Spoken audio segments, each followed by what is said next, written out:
ये साधक जो अपनी दिनचर्या ठीक नहीं रखते, ये उनके जीवन के लिए बहुत हानिकारक विषय है। हमारे लिए जितना नाम जप आवश्यक है, उतना ही प्राणायाम आवश्यक है, उतना ही व्यायाम आवश्यक है, उतना ही टहलना आवश्यक है, उतना ही सोना आवश्यक है, उतना ही सात्विक आहार आवश्यक है। ये बिल्कुल ध्यान रखें। तेरे दिन देखते हैं ना, ये बीमारी वो बीमारी, ये परेशानी वो परेशानी। तो सबसे पहली बात है, हम जब कहते हैं तो कोई समझ नहीं रहा, ब्रह्मचर्य की रक्षा की जाए। ब्रह्मचर्य बहुत बड़ा अमृत तत्व है। ये मूर्खता के कारण लोग इसे ध्यान नहीं देते हैं। एक ने तो कहा कि संसार में अब यही सुख है, तुम भी उसमें भी कह रहे हो कि ऐसा। हम भाई तुम्हें सुखी करने के लिए कह रहे हैं, दुखी करने के लिए तो नहीं कह रहे ना। हम तुम्हारे दुश्मन नहीं हैं, तुम्हारे मित्र हैं। तुम्हारा मन तुम्हें गलत रास्ता दे सकता है, लेकिन हम तुम्हें गलत रास्ता नहीं दे रहे। तुम सदगृहस्थ हो तो संयम से चलो। सदगृहस्थी में भी एक आप सोचो, आप रात दिन पशुता का व्यवहार करके मलिन मन के द्वारा शांति प्राप्त करना चाहते हो, आनंद की अनुभूति करना चाहते हो, कैसे हो सकता है? आप जब बीमार हो, आज नहीं आज तुम्हारी यौवन अवस्था तुम्हें समझ में नहीं आ रहा, लेकिन ये तुम्हारी आदत तुमको कल कहां पहुंचा देगी तुम्हें पता नहीं। जब पहुंच जाओगे तब कोई रास्ता नहीं। कितने ऐसे बच्चे हैं जो इस बात में दुखी हैं कि मैं क्या करूं, आत्महत्या कर लूं, ऐसे आते। कितने प्रश्न ऐसे आते कि क्या मैं आत्महत्या कर लूं? देखो पहुंचा दिया, यहां आपके मन ने वहां पहुंचा दिया जो अंतिम दुर्गति का केंद्र है। यदि आप गृहस्थ हैं तो 5 बजे तक उठ जाए, इतनी छूट। मान लो आप रात्रि में 11, साढ़े 11 बजे या 12 बजे सोते तो 5 घंटे। अगर आप दिन में नहीं सोते तो 6 बजे तक उठे। सूर्य उदय हो रहा हो, आप सो रहे हैं, चाहे गृहस्थ हो चाहे विरक्त हो, आप बिल्कुल नष्ट हो जाएंगे। आपकी आयु नष्ट होगी, आपकी बुद्धि भ्रष्ट होगी, आप ब्रह्मचर्य रह नहीं सकते। कह देते ब्रह्मचर्य की क्या जरूरत, क्या? आप सच्ची मानिए, आप 2 महीने ब्रह्मचर्य, अगर गृहस्थ है 2 महीने ब्रह्मचर्य रहिए, 2 महीने केवल, और फिर आप देखिए आपको कैसा लगता है। और उस ब्रह्मचर्य से युक्त होकर फिर संतान उत्पन्न क्रिया की, आप देखिए वो संतान कैसी तेजस्वी होगी। आप उसको समझिए। आप जिसे बिल्कुल साधारण बात समझ रहे हैं, आप समझ रहे हैं आपको छूट मिल गई विषय भोगों के लिए, नहीं, सावधान। कुछ दिनों बाद आप ऐसे ऐसे रोगों से ग्रसित हो जाएंगे कि आप चलने लायक नहीं होंगे। आप खुद देख लीजिएगा, कुछ दिन बाद ऐसी आपकी इंद्रियां हो जाएंगी कि साधारण बातों में आप ब्रह्मचर्य रहित हो जाएंगे, सोच में ब्रह्मचर्य रहित हो जाएंगे, साधारण घर्षण में आप ब्रह्मचर्य रहित हो जाएंगे। ऐसी स्थितियां आती हैं जिनमें मतलब कितनी दुर्दशा हो जाए, चाहे वो स्त्री शरीर हो चाहे पुरुष शरीर। ऐसा नहीं कि केवल ब्रह्मचर्य पुरुष शरीर के लिए, दोनों के लिए ब्रह्मचर्य है। अगर आप गलतियों से युक्त हो जाएंगे तो स्त्रियों में ऐसे रोग हो जाते हैं जिनके कारण उनको चलना फिरना मुश्किल हो जाता है, उनके शरीर की पूरी स्थिति बिगड़ जाती है। ब्रह्मचर्य दोनों के लिए आवश्यक है। कुछ लोग प्रश्न करते हैं कि गृहस्थ आश्रम में ब्रह्मचर्य का अस्तित्व नहीं। आप देख लो, अगर साल 2 साल में आंखों में कम ना दिखाई देने लगे तो बताना। अगर घुटने दर्द करें, कमर दर्द करे, चलने पर आपको चक्कर आने लगे, देखना, खुद देखना। एक शरीर है, उसकी एक नियत क्षमता है, आप उसके अनुसार गृहस्थ का मतलब ऐसा थोड़ी कि तुम्हारे लाइसेंस मिल गया भोगों का कि तुम मनमानी गंदे आचरण करो और तुम स्वस्थ। शरीर है तुम्हारा, कोई सोने चांदी का थोड़ी बना है। सोने चांदी का भी घिसोगे तो पतला जाएगा, वहां नष्ट हो जाएगा। भाई किसी भी चीज को इसका एक संयम है। देखो हमने पढ़ा है, शास्त्रों में भी पढ़ा है, जब भगवान गरुण जी की उत्पत्ति करने का संकल्प हुआ ना कश्यप जी को, तो 10,000 वर्ष तक ब्रह्मचर्य रहे। और फिर जब माता विंता के गर्भ में आधान किया तो अरुण और गरुण जैसे महापुरुष पैदा हुए। अगर आप 5 वर्ष ब्रह्मचर्य रहे केवल इसलिए कि जो हमारी संतान हो वो बहुत देशभक्त, हरिभक्त, बलवान, विद्वान, ज्ञानवान हो, और आप नियम से दोनों भजन करो, और 5 वर्ष बाद गर्भाधान करके संतान उत्पत्ति के शास्त्र सिद्धांत अगर वो महापुरुष न पैदा हो तो बताना। अब ये खान पान ठीक नहीं, आचरण ठीक नहीं, पवित्र नहीं हो। एक किसान भी खेती को सुरक्षित और तैयार करता है तो उसमें अच्छी फसल होती है। तुमने ब्रह्मचर्य को जाना ही नहीं, इधर उधर से हर तरह से भ्रष्ट आचरण, अब वो संतान कैसे हुई? अब देखो हंसी मजाक की बात है, हम देखा गोदी में चश्मा लगा है, भगवान गोदी में है, शुगर है 500। अब बोलो इनको जवानी आएगी कभी? क्या हुआ?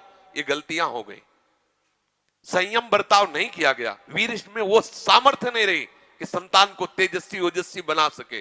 अब इन बातों को कहा जाता है गुप्त रखो, गुप्त मरो।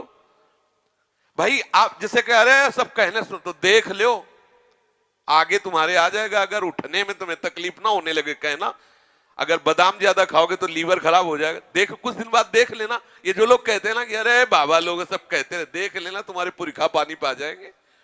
तुम तो हमारी आत्मा हो, इसलिए हम तुम्हें प्यार से समझाते हैं। जैसे हम कहते हैं तुम ब्रह्मचर्य रहो, हस्त मैथुन मत करो, गंदे आचरण मत करो, व्यभिचार मत करो।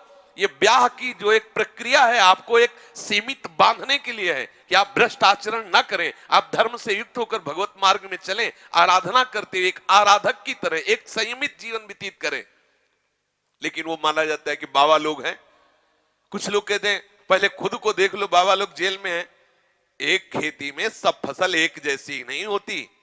अगर कहा जाए कि सब दुकानदार बेईमानी होते हैं या सब खेती में एक ही जैसी फसल नहीं, कोई गन्ने की भी फसल, गन्ने में भी कई क्वालिटियां होती है, आलू की भी कई क्वालिटियां होती है, ऐसे अलग अलग वृत्ति है, अलग अलग भाव है।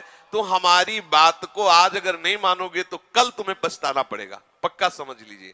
संयम से चलो, गृहस्थ धर्म में रहते हुए भगवत प्राप्ति के योग्य हो जाओगे। जब आपको ऐसा लगे आपके पास तो व्यवस्था है, लगा कि अब मैं नहीं रह सकता, तो भगवान ने आपको इसीलिए रास्ता दिया है गृहस्थ का कि आप पति पत्नी मिलकर के काम पर विजय प्राप्त करें। इसलिए नहीं दिया कि आप भ्रष्ट होते रहे। समझिए, आपके पास किला है, किले की आड़ से आप अपने को बचा सकते हैं, लेकिन विरक्त मैदान की लड़ाई है। ये जो लोग कहते हैं ना कि गुप्त रूप से नहीं, भूल न दे कुमार, ऐसा नहीं होता। तुम भ्रष्ट आचरण वाले, तुम्हारे पास चश्मा ही नहीं जिसे जानते हो कि कैसे विरक्त रहते हैं, रात दिन जलते हुए सच्चिदानंद तत्व में स्थित रहते। तुम्हें क्या पता, तुम्हें लगता है बाबा लोग हराम की खाते मौज मस्ती से रहते, हमको उपदेश करते हैं। अगर हमारी तरह तुम बैठ जाओगे ना, जैसे हम तुम्हें कह दें कि ऐसे रहो, तुम्हारे होश उड़ जाएंगे। ऐसे तुम खिलवाड़ समझते हो क्या? मनी राम को पकड़ के ठीक प्रभु के चरणारविंद में लगाए रहना, तुम इसे खेल समझते हो क्या? एक बार भगवान शंकराचार्य जी ने देखा कि वो मछली पकड़ने वाले वो ऐसे एकदम एकाग्र हुए, ऐसे नहीं, वो बंसी डाल ऐसे बैठे हैं। नजदीक गए, बोले भैया कितने रुपए कमा लेते हो?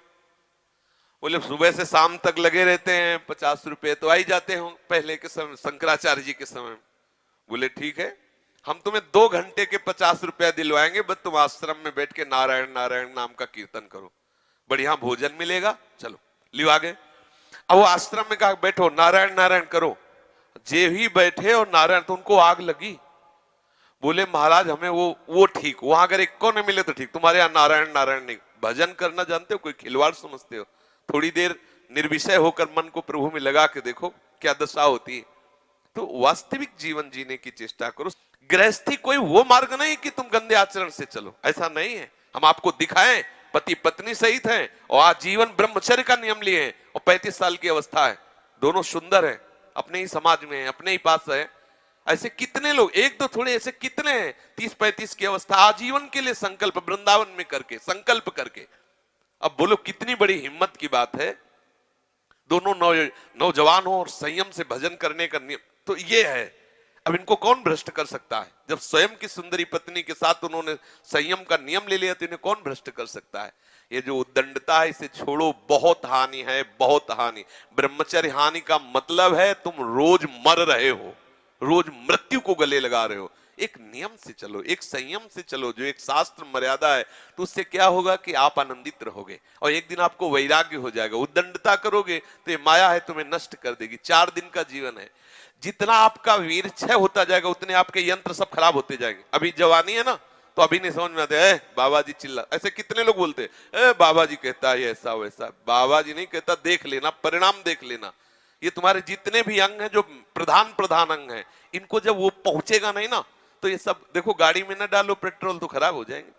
और इसके बाद आप अच्छे अच्छे पदार्थ पाओगे तो लीवर में उतनी सामर्थ्य नहीं रहेगी, वो पचाना बंद कर देगा, आपकी बहुत हानि हो जाएगी। संयम से चलोगे तो आनंदित रहोगे। संयम एक बहुत बड़ा पावर है। सोचो कितना आनंद है उसके रोकने में, जिसके निकालने में आप आनंद समझते हो। ये शास्त्र जो अनुभवी महापुरुषों ने किया है, लिखा है, तो उसको हमें अनुभव करने की जरूरत नहीं, अपने गुरुजनों की बात मान लेते हैं। देखो, एक होता क्रिया से अनुभव करना और एक होता ध्यानस्थ अनुभव करना। क्रिया में तो तुम चूक कर सकते हो क्योंकि बहिर्मुख हो, लेकिन ध्यानस्थ में बिल्कुल ठीक वही अनुभव होगा जो तुम्हारे मन में आ रहा है। जो तुम्हारा मन अनुभव कर रहा, ठीक ध्यान के द्वारा योगी वही बात अनुभव कर लेता है और वही बात लिख, जो संत जन लिखे हैं तो बोले ये मेरे अनुभव की बात, मेरे अनुभव को उन्होंने क्रिया नहीं की, उन्होंने क्रियात्मक मन को पकड़ा और उसका अनुभव करके वो लिख रहे हैं। हमें बात मान लेनी चाहिए। गृहस्थी में हो, कभी आवश्यक हुआ संतानोत्पत्ति के लिए काम क्रीड़ा करो, जो नियम है उसके अनुसार चलो, कोई रोक नहीं। हम सब ब्रह्म ऋषियों की संतान हैं। आप देखो आचार्य महापुरुषों की संतानें नहीं हुई क्या? तो कोई एकदम ऐसा नहीं, इसका मतलब ये ना समझा जाए कि हम पूरी सृष्टि को इस बात के लिए नहीं, हम तुम्हें बलवान बना रहे हैं। एक संयम से चलो, उचित आहार विहार करते हुए भगवत मार्ग के पथिक बनो।